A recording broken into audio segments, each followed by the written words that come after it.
shed her frivolities, rash and unadvised, and live within her allowance, which is in very ample virtue. Your mortal failures are her burden, as surely as your rug is your burden. And verily the burdens of every man be his own, and 'tis in themselves that they be thus or thus. I'll blame none for my loss of my legs. Some man of Orient birth robbed them from me. Faith, who stole my legs, stole trash, and I sallied forth and achieved in any aspect. Some are born achievers. Some achieve greatly, and some have achievement thrust upon them. Beseech me not. Pox on it. Indeed! A pox upon it! 'Tis your answer to everything. Your merry revels have ended, sir. Condolences. The rogues have lost. The rogues will always lose. You will always lose, and so it will be. Tomorrow, and tomorrow, and tomorrow.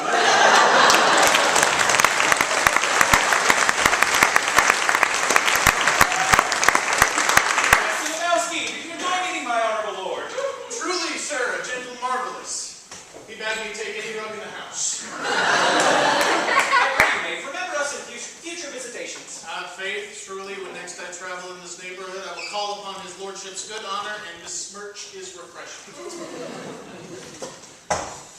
With toenails that burn and foresters scream, with a hey naughty no and a hey naughty naughty, blow thrice on my toenails and I'll be thy queen, and ever preserve me as thine blood and body.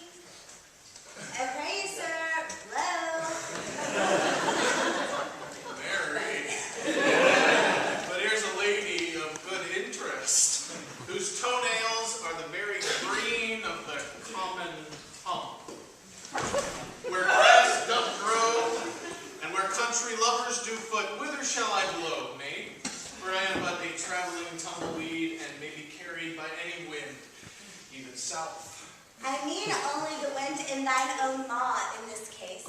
Blow then, serve your turn, and cool my hot temper. Sayest thou that I must blow upon thy foot, painted lady? I ask this deed of you thrice now, and that which a damsel craves constantly is the service of a tongue most moved in capability. Look to my foot, I cannot reach that far. Blow, wind. I fear thy charms will not thy consort mind if I bestow his lady fair my win.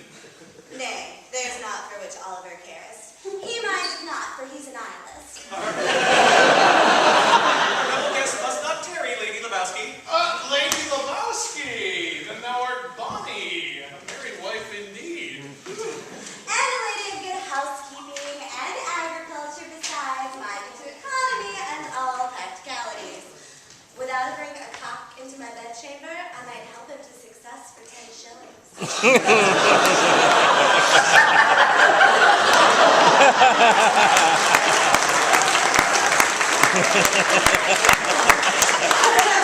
Such a lady of talents I have not seen. A most forthright jest, free of spirit and good generosity. She is the nimble nymph of Neptune, and we mark her with good humor. Free of spirit, but man free for the flesh. Were I to regale thee with parts of my humor, I would not bid Brant here the play, ere he paid a shilling himself. We have marked a marvelous jest, but I pray you, we dare not tarry. Come, knave. Yea, I shall come. Return with money. Or else lose the lady love of fair Bonnie. My tale is the stuff of dreams, and yet a waking dream of will. I had those words under a spreading tree in Jerusalem. And I were dreaming before, and I care not, but do I dream anew? What manner of beast brings thou to our nightly sport? Mary, 'tis the remnant of her previous life's nightly sports. That I was once a married man, thou knowest well. That the lady Cynthia was a lover of dogs, thou knowest in the lesser degree. I lost my place. And the curveband has a tendency to dine upon chair leg and oaken table, most retrograde to my lady's desire. Thou speakst in riddles, man. My charge to attend this cur ere my lady Cynthia returns ashore from a voyage to the islands, commanded by Sir Martin of Athens. Thou bringst a cur to ninepins? I bring not to ninepins.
demonstration of his qualities. And if 'twere smoked, it might lose hide and hair. The cur hath parchments. Hark! Thou holds Jack Smoke.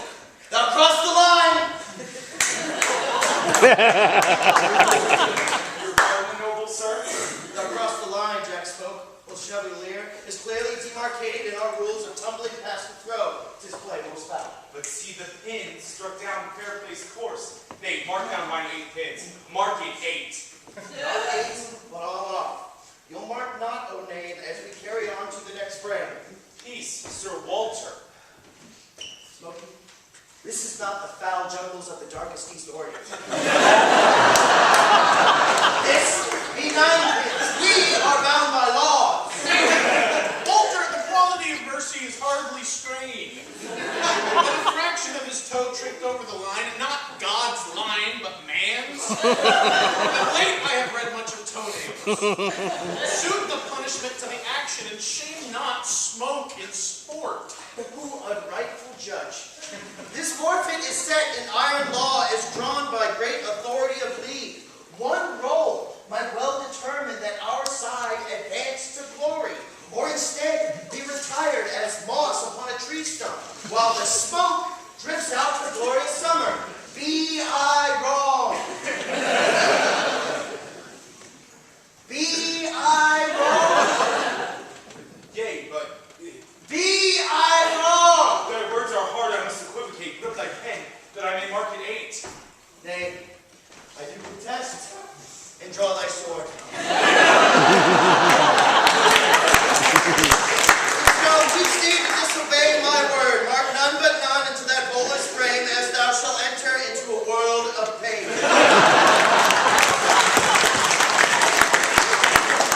A world of pain, think upon it, unhappy world.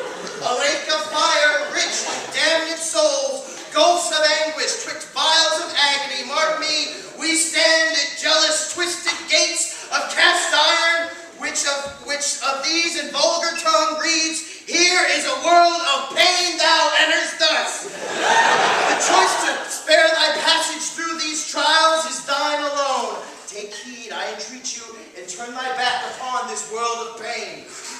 Walter, put up thy sword. Tarry a moment. Hath this whole world been mired in madness? I'll not be bent to lawlessness. Mark it 8 if we be men of honor. Walter, too long have we tarried in public fields. The constable is notified. I pray you sheathe thy peace. Mark it not, else I'll none. Good Sir Walter, speak with reason. Dost thou think I tarry idly, huh? Mark it not! And leave it to your pleasure. Mark it as thou wilt in full and legal measure.